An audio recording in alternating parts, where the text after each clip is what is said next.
وَلَقَدْ يَسَّرْنَا الْقُرْآنَ لِلذِّكْرِ فَهَلْ مِن مُّدَّكِرٍ الحمد للہ وقفا وسلام علی عباده الذین اصطفى اما بعد فاعوذ باللہ من الشیطان الرجیم بسم اللہ الرحمن الرحیم الزانی لا ینکح الا زانیۃ او مشرکۃ والزانیۃ لا ینکحها الا زان او مشرک وحرم ذلک علی المؤمنین زانی مرد بجز زانیہ یا مشرکہ عورت کے اور سے نکاح نہیں کرتا، اور زناکار عورت بھی بجز زانی یا مشرک مرد کے اور نکاح نہیں کرتی، اور ایمان والوں پر یہ حرام کر دیا گیا ہے۔ والذین یرمون المحصنات ثم لم یأتوا بأربعة شہداء فاجلدوہم 80 جلدۃ ولا تقبلوا لهم شہادۃ ابدا وأولئک هم الفاسقون۔ جو لوگ پاک دامن عورتوں پر زنا کی تہمت لگائیں پھر 4 گواہ نہ پیش کر سکیں تو انہیں 80 کوڑے لگاؤ، اور کبھی بھی ان کی گواہی قبول نہ کرو، یہ فاسق لوگ ہیں۔ الا الذین تابوا من بعد ذلك واصلحوا فإن اللہ غفور الرحیم۔ ہاں، جو لوگ اس کے بعد توبہ اور اصلاح کر لیں تو اللہ تعالیٰ بخشنے والے اور مہربانی کرنے والے ہیں۔ سبحان ربک رب العزت عما یصفون وسلام علی المرسلین والحمد للہ رب العالمین۔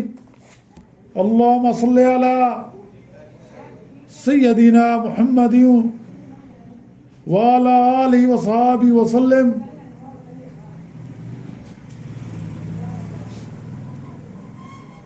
پارہ 18،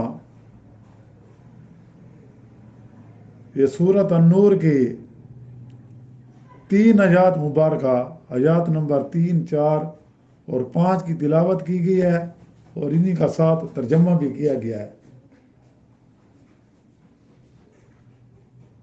گزشتہ آیات میں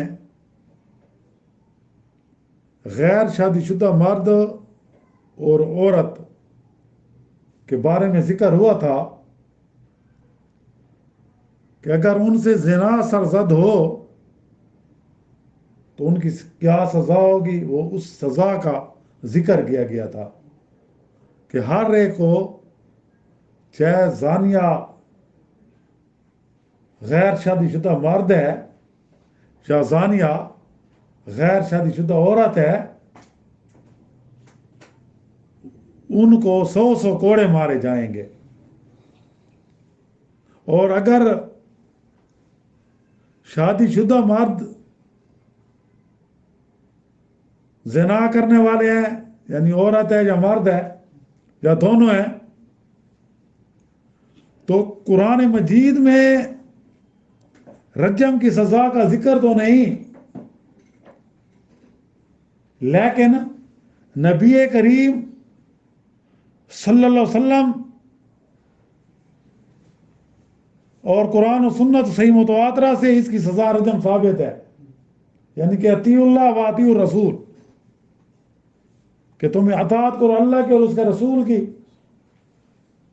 تو نبی کریم صلی اللہ علیہ وسلم کے دور مبارک میں یہ بات متواتر ثابت ہے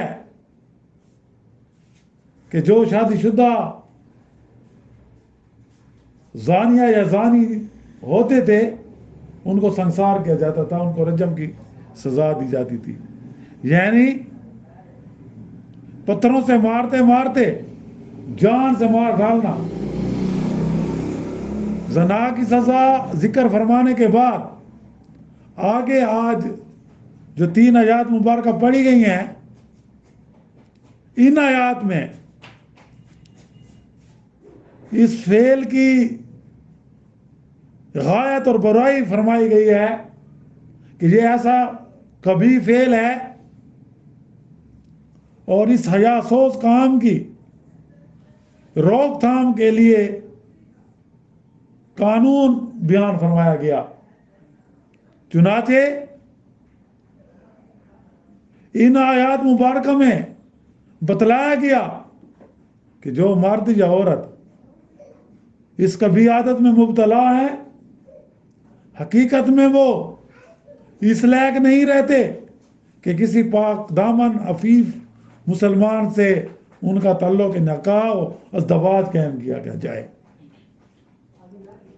ان کی یعنی زانی اور زانیہ کی اس خبیث طبیعت اور میلان کے مناسب تو یہ ہے کہ ایسے کسی بدکار تباہال مرد عورت سے یا ان سے بھی بدتر کسی مشرک یا مشرکہ سے ان کا تعلق ہے ازدواجی، جیسا کہ الزانی لا ينکح الا زانیۃ و مشرکۃ والزانیۃ لا ينکحها الا زان و مشرک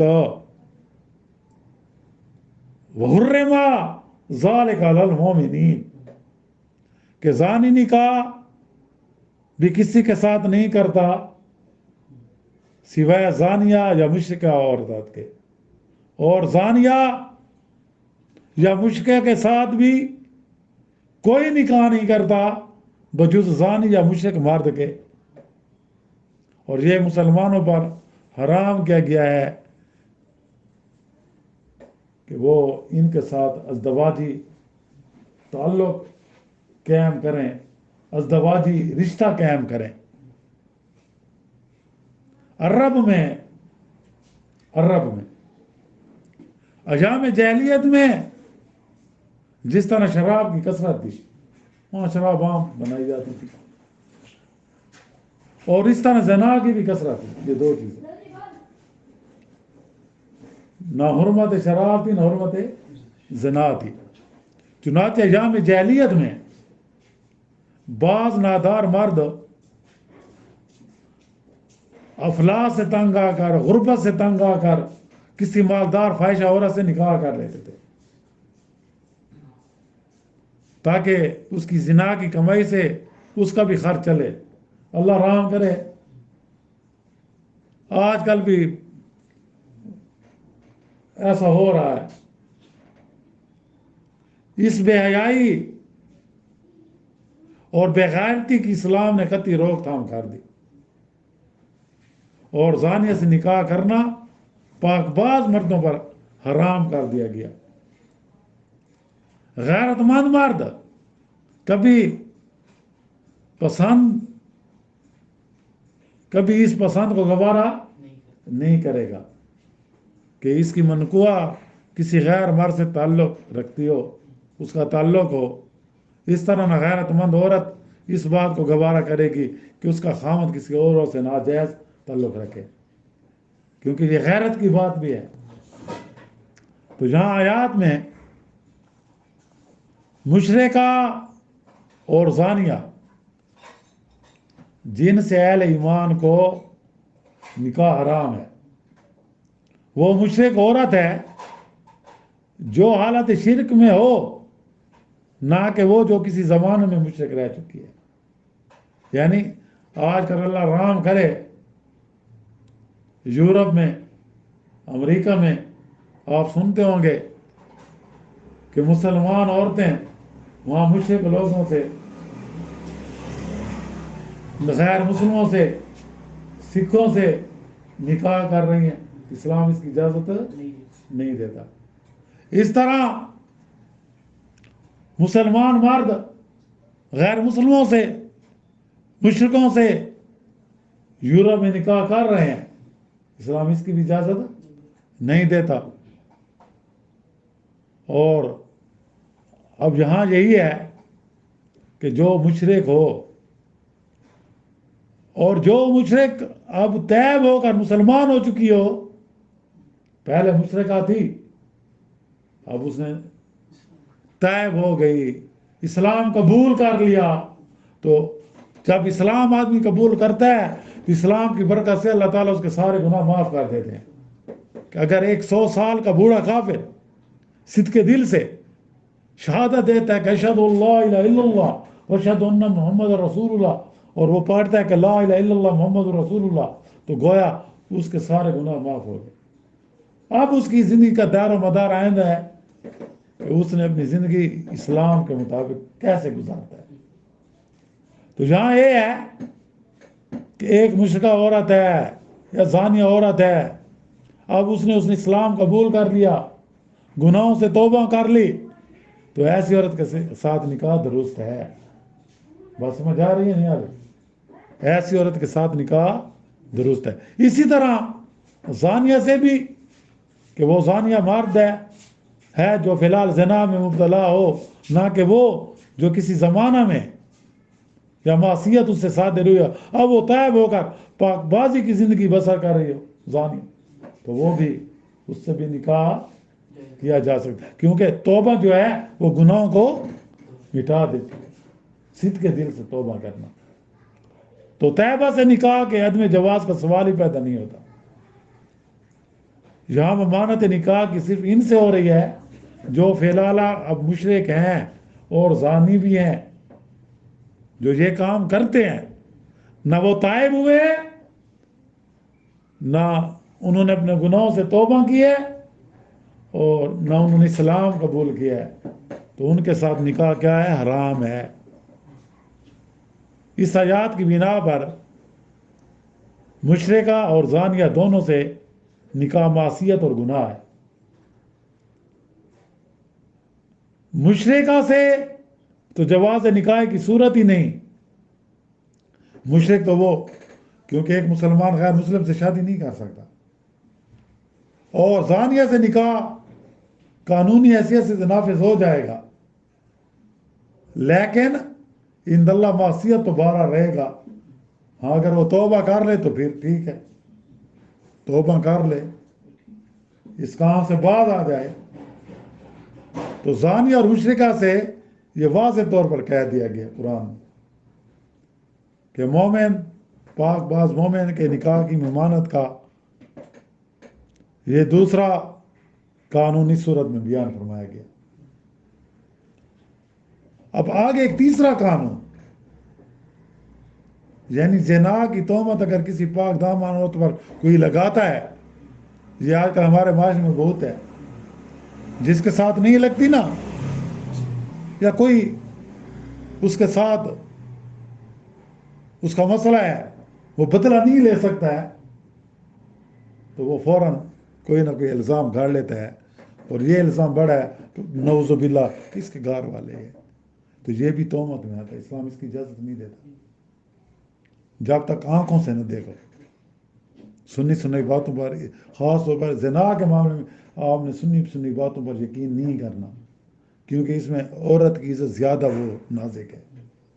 مرد پر اتنا اثر نہیں پڑتا لیکن عورت پر پڑتا ہے. اس لیے جہاں سخت یہ ساتھ زنا کے ساتھ یہ قانون بھی اللہ نے بتا دیا کہ کہیں لوگ ایسے نہ ہو. آج کل تو جھوٹے گواہ بھی مل جاتے ہیں، جھوٹے گواہ مل جاتے ہیں، تو کسی کو خراب کرنے کے لیے، کسی کی عزت کو داغدار کرنے کے لیے، اپنے کسی انتقام لینے کے لیے، کسی کی چیز کا بدلہ لینے کے لیے، تو ایسا ہو سکتا ہے. تو اللہ نے کہہ دیا کہ آگے یہ تیسرا قانون ہے کہ زنا کی تہمت کسی پاک دامن عورت پر لگانا اسی طرح پاک باز مرد پر بہتان لگانا، اس کا قانون و سزا بیان کی گئی بھی کہ جو کسی پاک دامن عورت پر زنا کی تہمت لگائے اور 4 چشم دید گواہ نہ لا سکے، یہ 7 شرط ہے۔ اسلام میں ہر چیز کے معاملے میں 2 گواہ ہیں، دو مردوں کی گواہی ہے نا، لیکن زنا کے معاملے میں 4 چشم دید گواہ، جنہوں نے دیکھا ہو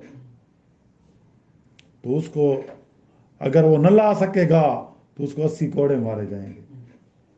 یہاں بھی اس کوڑے مارنے کے اختیار آپ کو نہیں دیا شریعت نے،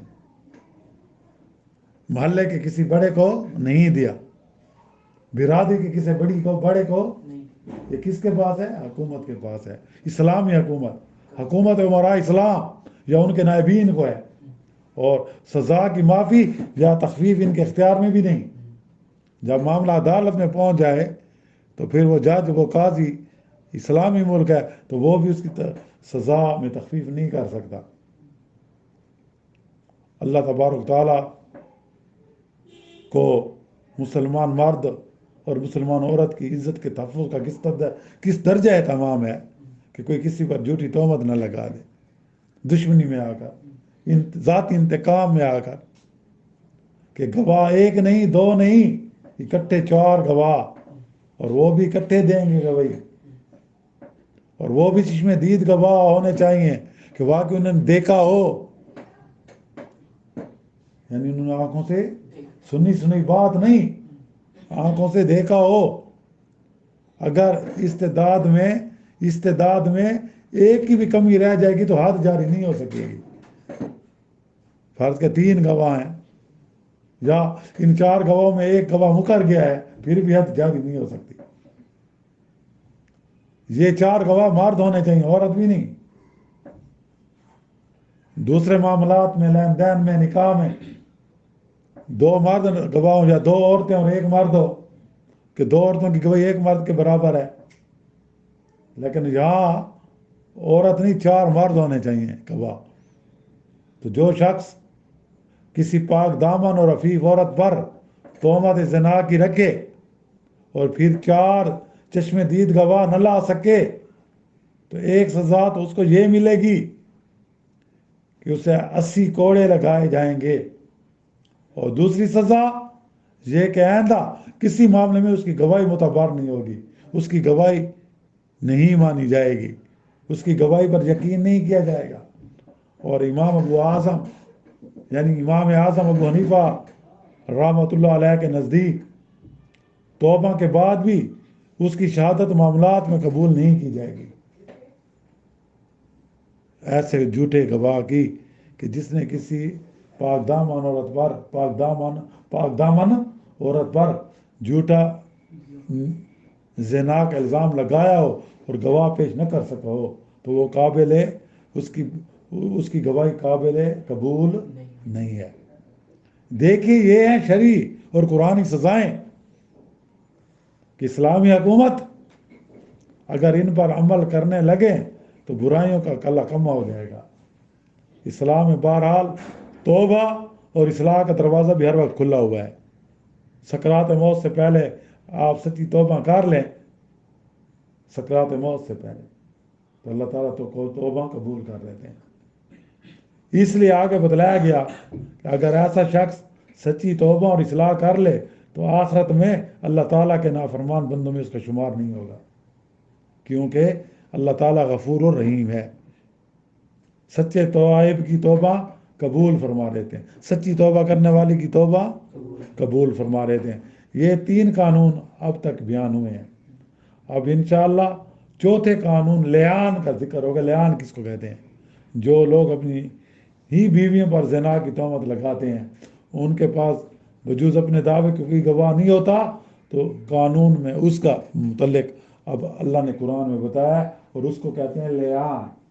تو اس کے بارے میں انشاءاللہ ہمارے کل کے درس میں ذکر ہوگا۔ اللہ تعالیٰ ہمیں پوری طرح اسلام اور ایمان کی زندگی نصیب فرماویں اور تمام ممنوعات شریعہ سے بچاویں۔ قرآن پاک کے جملہ احکامات پر عمل پیرا ہونے کی توفیق نصیب فرمائے۔ یا اللہ اس ملک میں شرعی سزائیں جاری فرما دے تاکہ اس کی برکت سے یہ ملک جرائم اور بدکاریوں سے پاک ہو جائے۔ یا اللہ زنا کی لعنت سے اس اسلامی ملک کو پاک فرما دے، اور یہ جب بھی ممکن ہے جب اس ملک میں قرآنی اور شرعی سزائیں جاری ہوں۔ یا اللہ اسلام کی برکات اس ملک میں ہم کو کامل طور پر دیکھنا نصیب فرما، اور فسق و فجور کی فضاؤں کو یکسر مٹنا نصیب فرما۔ یا اللہ اس ملک خدا دے داد میں جو اسلامی اور شرعی نظام کے دائی ہیں ان کو ایسی جرت اور ہمت نصیب فرما کہ وہ اپنے ارادوں میں کامیاب ہوں، اور جو بدباطن ہیں اس راہ میں رکاوٹ پیدا کر کے روڑے اٹکانے والے ہیں ان کو خاسر ناکام فرما کر ان کے عزائم کو ملیہ میٹ فرما دے۔ آمین۔ واخر دعوانا ان الحمد للہ رب العالمین۔ ربنا تقبل منا انک انت السمیع العلیم وتب علینا انک انت التواب الرحیم۔ صلی اللہ تعالی علی خیر خلق محمد وآلہ وصحبہ اجمعین برحمتک یا